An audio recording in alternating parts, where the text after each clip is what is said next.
Hi guys, hi, hope everyone's keeping well. Rob back for a slightly belated video. Hope to make this Sunday night. Unfortunately, I was absolutely knackered and we had some severe storms here, and unfortunately we had another flood in our utility room. We do have contractors here at the moment who are basically completely rebuilding the eaves on the roof, old soffit boards and so on that are rotten.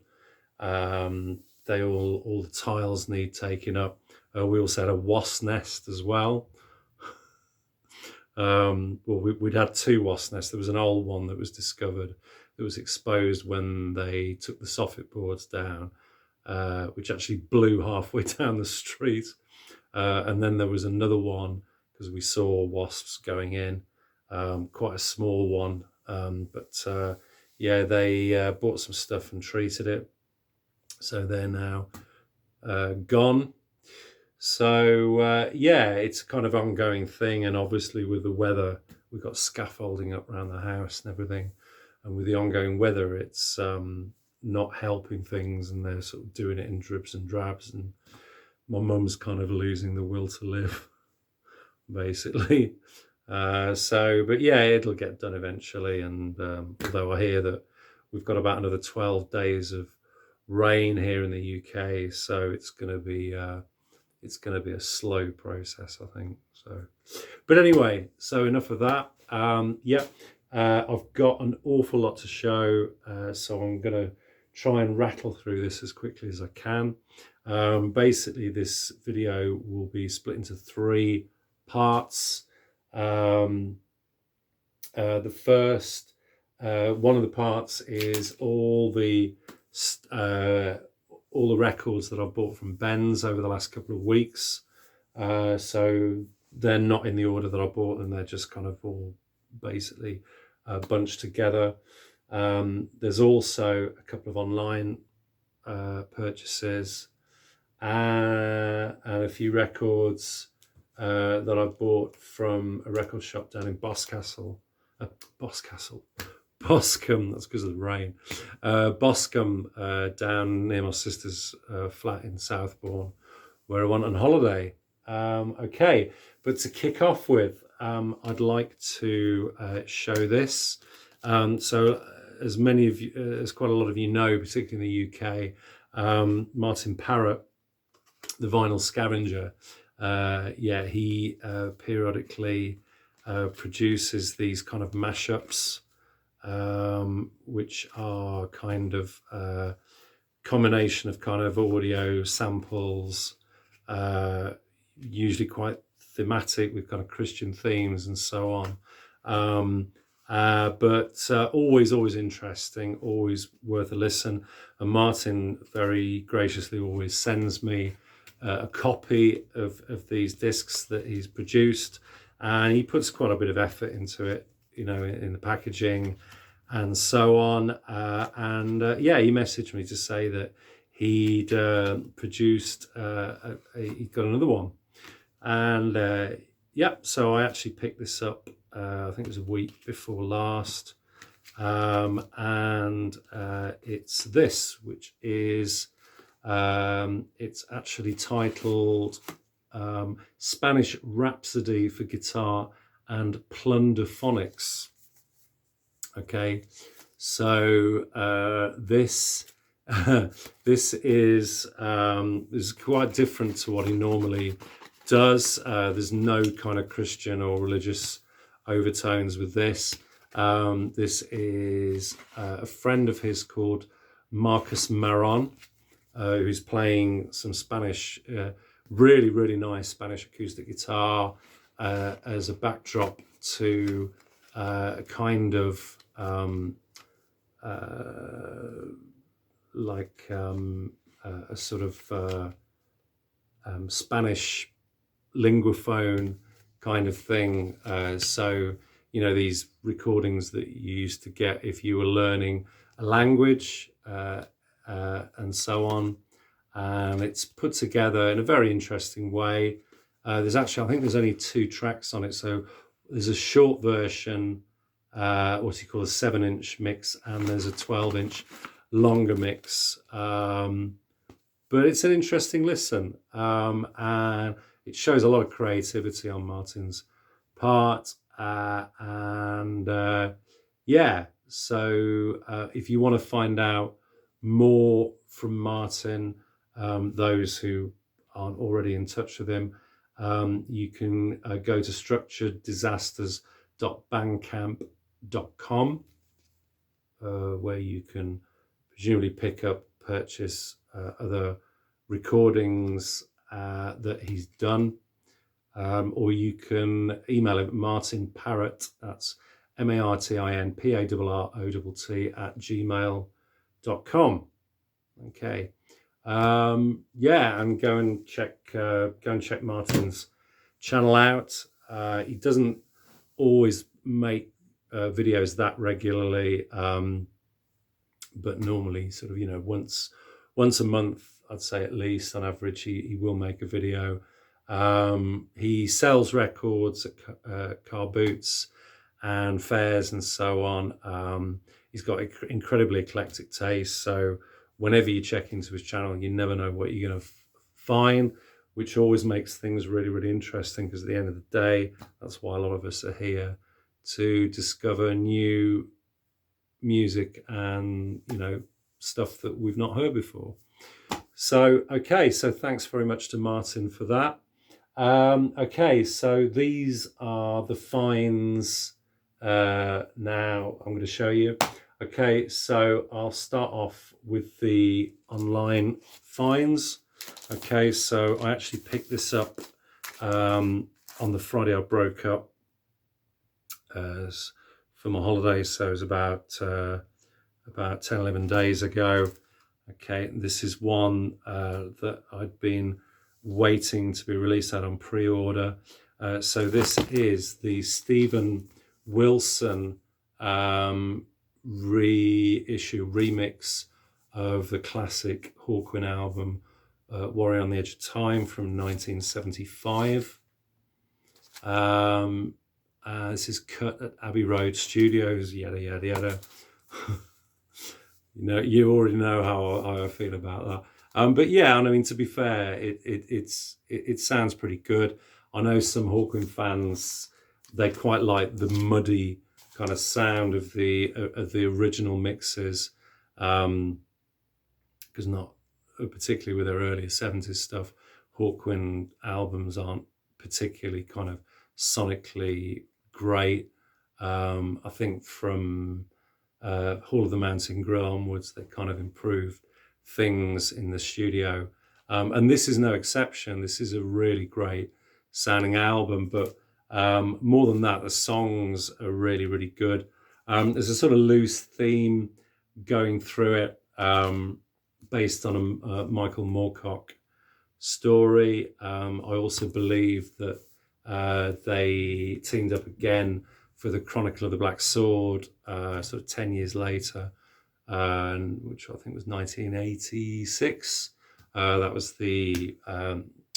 that's when I actually saw Hawkwind in Birmingham, the Odeon, I think it was, before it closed, do that concert. It was really, really, really good. I've seen them again at other festivals and so on. They're always worth seeing. So yeah, I was really, really pleased to get this. It reproduces the original sleeve and artwork. So you've got the kind of the shield, the original shield that kind of folds out. And also comes with a reproduction of the original inner.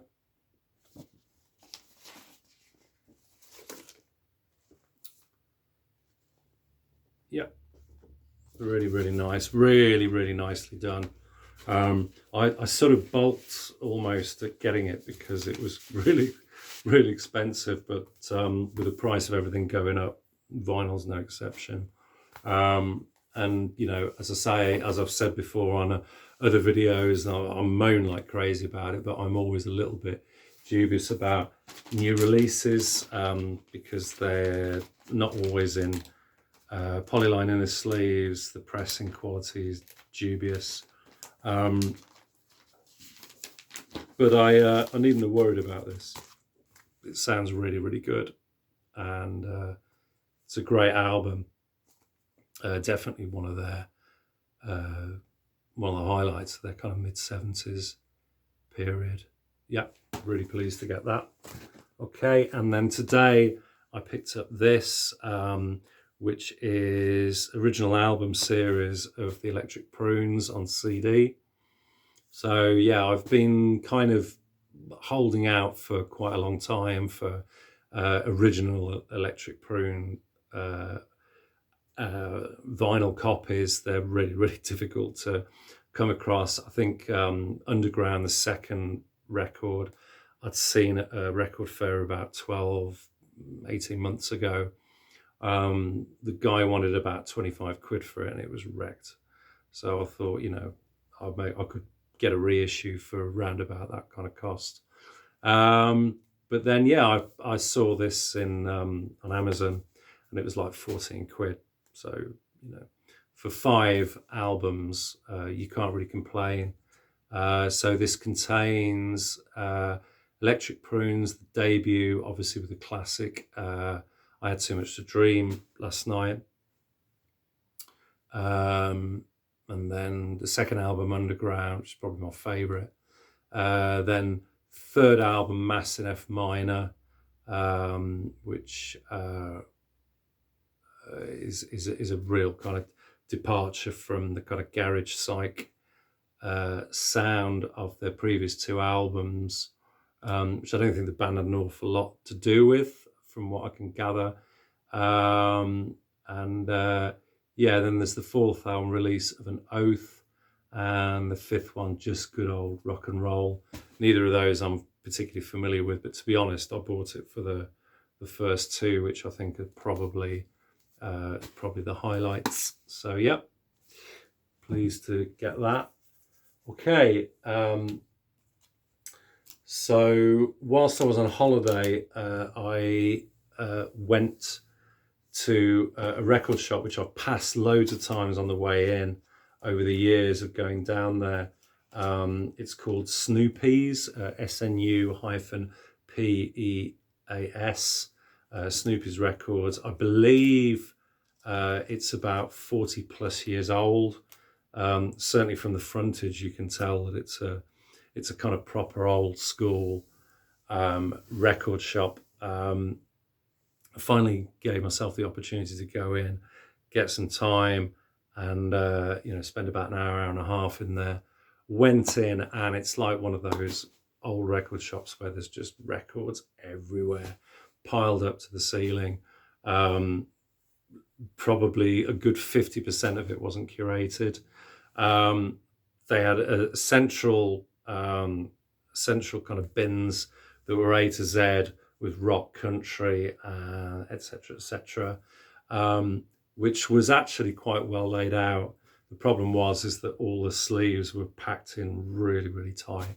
So I was like, kind of, by the time I'd gone from A to Z all the way around, my hands were like kind of cramped up like this. And yeah, I really felt, actually I was there, I literally really sore the next day from just the kind of sheer effort of kind of physical effort of kind of clawing through them. So yeah, I got there, but I got there in the end, and I actually found three records from there that were in pretty good condition and were for a good price. So, okay, so the first one is this. This is a Windham Hill title I've been looking for a while. This is Vapor Drawings by Mark Isham. So this is from 1983. So yeah, Windham Hill Records there. William Ackerman's label. Well, he was the founder, the guitarist, William Ackerman, founder of the label. I think he sold out to Sony Records, I think, at the end of the 80s. they're no longer going, but there was probably a couple of hundred titles at least that were produced on this label. I mean, there's websites and Facebook groups set up for them, people who appreciate the work. Yeah, and it's unfairly kind of maligned or considered as kind of new age music, which doesn't really do justice, because a lot of these artists sort of forged their careers from starting on the label. This one, no exception, Mark Isham, who became a huge film score writer for a lot of movies. This one it was from 1983, and it's just wonderful. He's a multi-instrumentalist. I think it's just him. He plays synthesizers, trumpets, flugelhorn, piano, sax, and electronic percussion, and then Peter Van Hook on the snare drum and electronic percussion. And yeah, you could argue that there's a kind of 80s over feel. Inevitably, it's recorded in the 1983, digitally recorded, but the music is very, very creative. All the tracks are different moods, soundscapes. Really great record. So pleased to finally add that to the collection. Okay, now this one I was really pleased to get, because it's not a scarce album, and it was really cheap, but I just never seen it. I picked up their second album about 2 years ago, and I've been looking for the debut ever since. This is Pilot, and this is from the album of the same name. I think in the US it was just called Pilot, but I could be wrong there, but I think that was the case. So this is from 1974.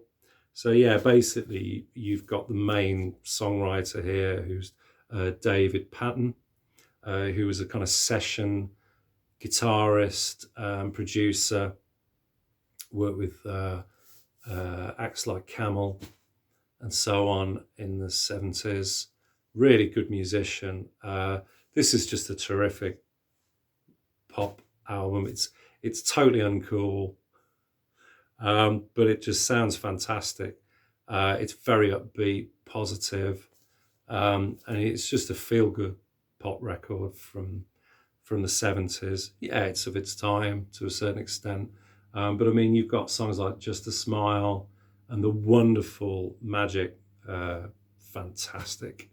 Always remember my son's face when we were watching the Magic Roundabout movie, the one where Robbie Williams does the voice of Dougal, and the theme music came in, and my son's face just lit up, and he's loved it ever since. Yeah, fabulous. Listen. Okay, the next one, really pleased to get this. This is a reissue on Charlie Records, but this is a terrific album. This is Gong's Camembert Electric. So yeah, the French prog jazz psychedelic band. Yeah, they kind of don't really sound like anybody else, got their own sound. This is from 1971. I think this is their second album, I believe. Yeah, and you've got the kind of the Planet of the Pixies, and they're kind of always, all these albums are kind of loosely themed around pixies and gnomes and so on. But just great fun. Yeah, psyche, hippie trippy, humorous, witty lyrics. Absolutely love this. I probably don't like it quite as much as Flying Teapot, which is their 73 album, but it's a very close second for me. So yeah, that's Gong and Camembert Electric. Okay, and I'm just going to whip through these really quickly because this video is getting on.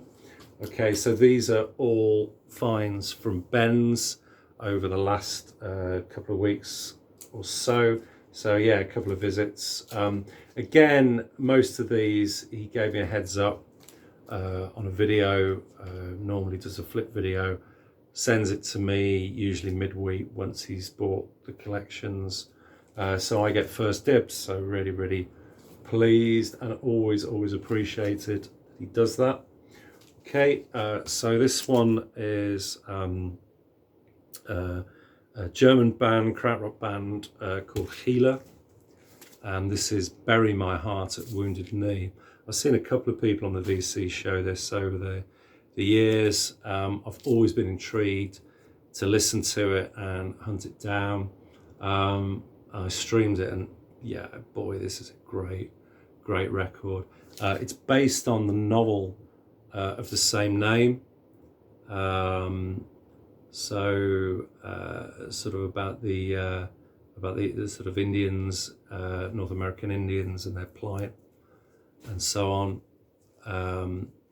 But yeah, just really some beautiful songs, really well written songs on this. Yeah, the opener this morning is great. Sundance Chant, Black Kettle Ballad, Buffalo Are Coming, fantastic. Yeah, so this originally came out in 1973, and I believe it has been reissued, but on bootleg versions, and it's not sounded particularly good. So this is an official release, limited run, I think of 2000. This is number 737. Yeah, Ben really likes this album. He turned around to me and says, if you ever sell it, he says, sell it back to me, because I think he was loath to sell it. I think he would have been very happy to have had it in his collection, and I don't blame him. It's a great record. So yeah, that's Bury My Heart at Wounded Knee by Healer, or Gila, depending on how you want to pronounce it. This is a terrific record. This is another one to add to my Tropicalia collection. This is a wonderful reissue on Mr. Bongo Records. So this is, I'm going to try and pronounce this properly. This is Rubinho e Moro Assunção. I'm not even going to try and attempt the title. But yeah, this is a duo Tropicalia band from the late 60s. Yeah, and just a bit like Os Mutantes, just really mixed everything up with those kind of Latin rhythms and American, British psychedelia, and just rock elements, bit of jazz. They just throw everything into the mix, but just fantastic sense of musicality, just breathtaking on some of the tracks. Really is. I love, the more I listen to this genre of music, the more I appreciate how good it is, and the quality of the musicianship. It's just absolutely stunning. Yeah, and this is a wonderful listen. So yeah, definitely snag yourself a copy if you can. Really good.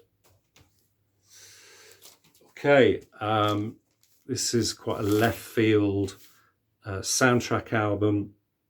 Never heard this, but I streamed it, and I didn't even have to stream all of it. I streamed the first 3 or 4 tracks and loved it.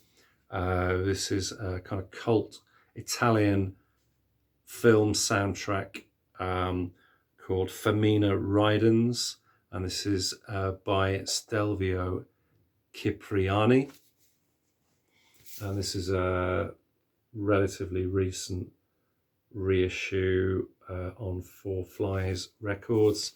I've read a few blogs on this, and apparently this is the best reissue to get outside of an original. Originals incredibly rare, very expensive,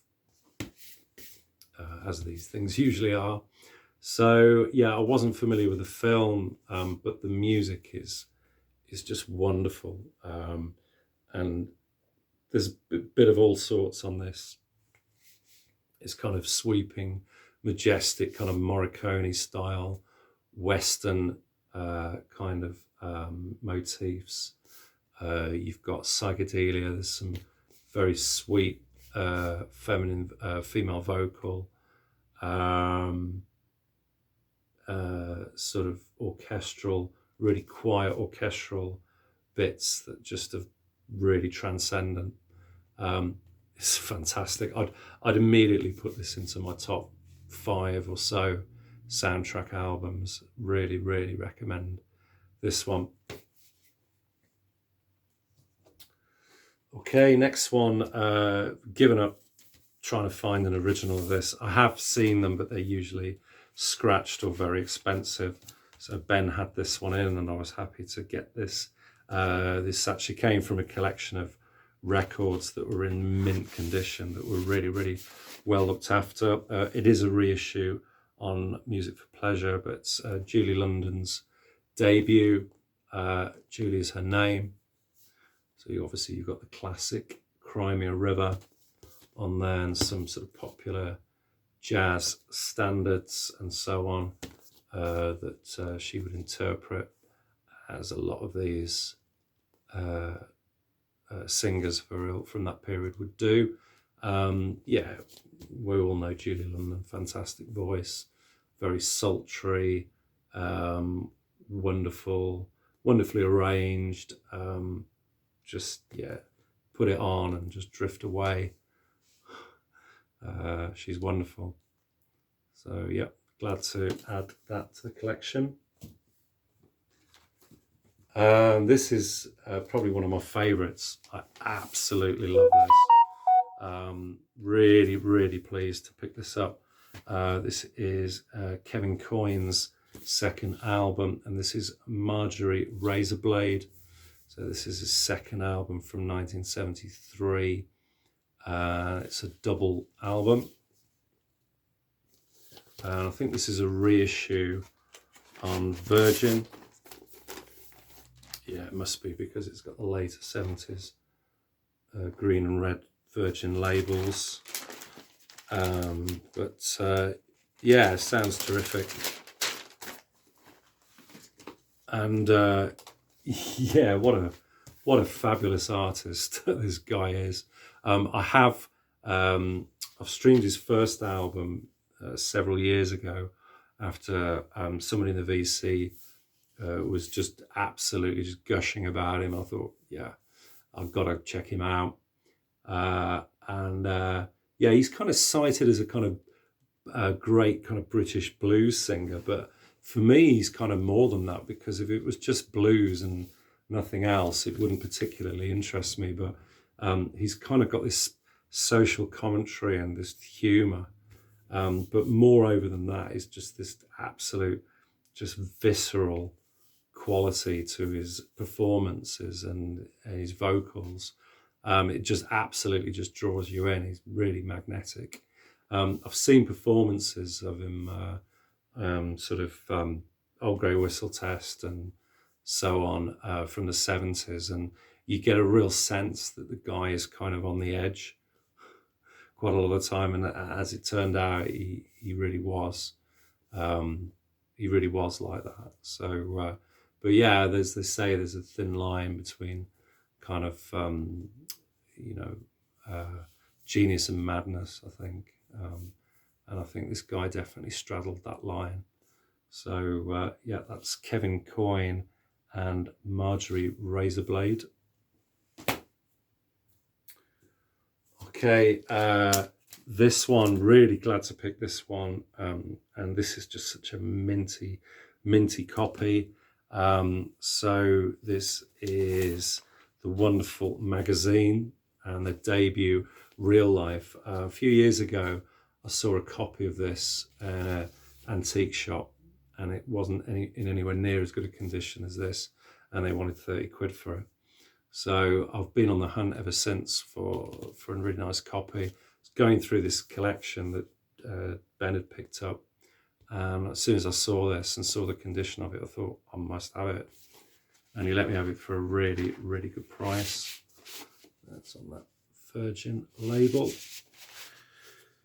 So yeah, this is John McGough and Howard Devoto's band. Howard Devoto, of course, originally from the Buzzcocks, wrote with Pete Shelley.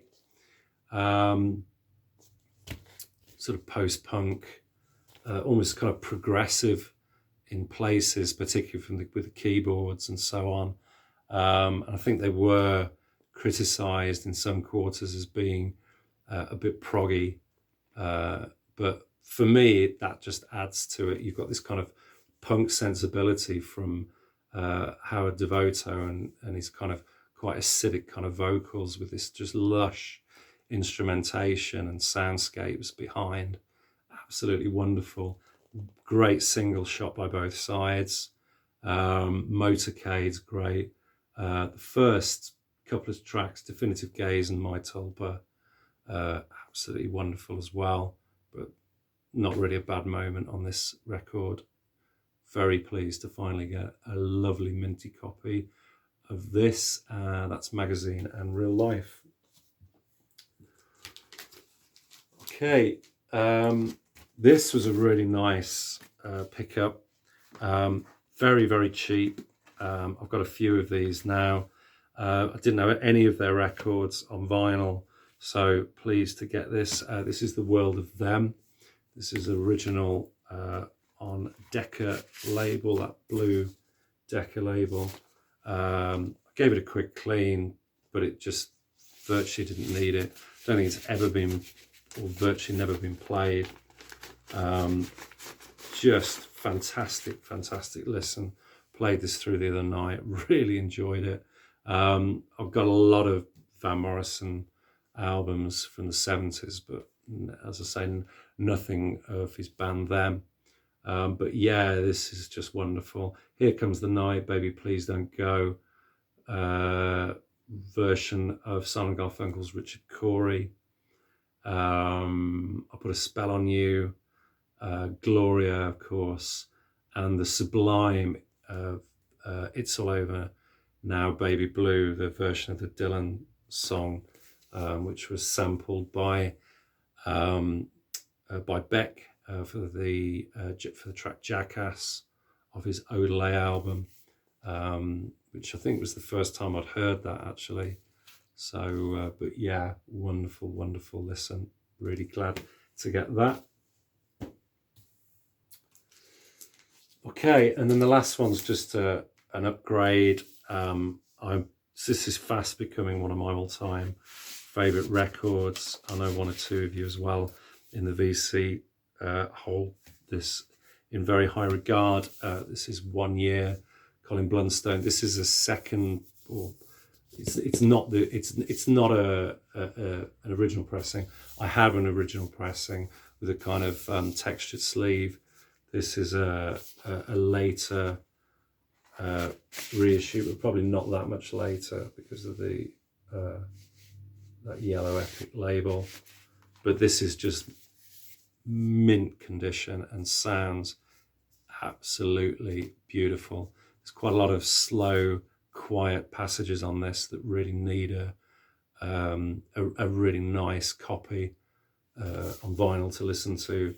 And yeah, this for the first time I've been able to listen to this front to back and just thoroughly enjoyed it and just appreciated it for the wonderful, beautiful record that it is. Yeah, She Loves the Way They Love Her, Argent White, Smoky Day, Argent White. You can tell there's songs that I think were written probably during the Odyssey and Oracle sessions, because they're just and would have easily have been worthy of being on that album. Fantastic. But even the songs that he writes, self-pens himself, Caroline Goodbye, Though You're Far Away, wonderful her song with her Argent White composition, and of course it closes with a sublime Say You Don't Mind, which is just basically just Colin's fantastic vocal with a sort of string quartet. Absolutely wonderful, wonderful record. Okay, guys, so that's it. Gone on quite a long time. I hope this all uploads. Sometimes I have problems with videos that go over 30 minutes, but fingers crossed. I wanted to do it as a two-parter. So yeah, hope you're all doing really, really well, and can have a good week. And yeah, I'll speak to you soon. Cheers. All the best. Bye-bye.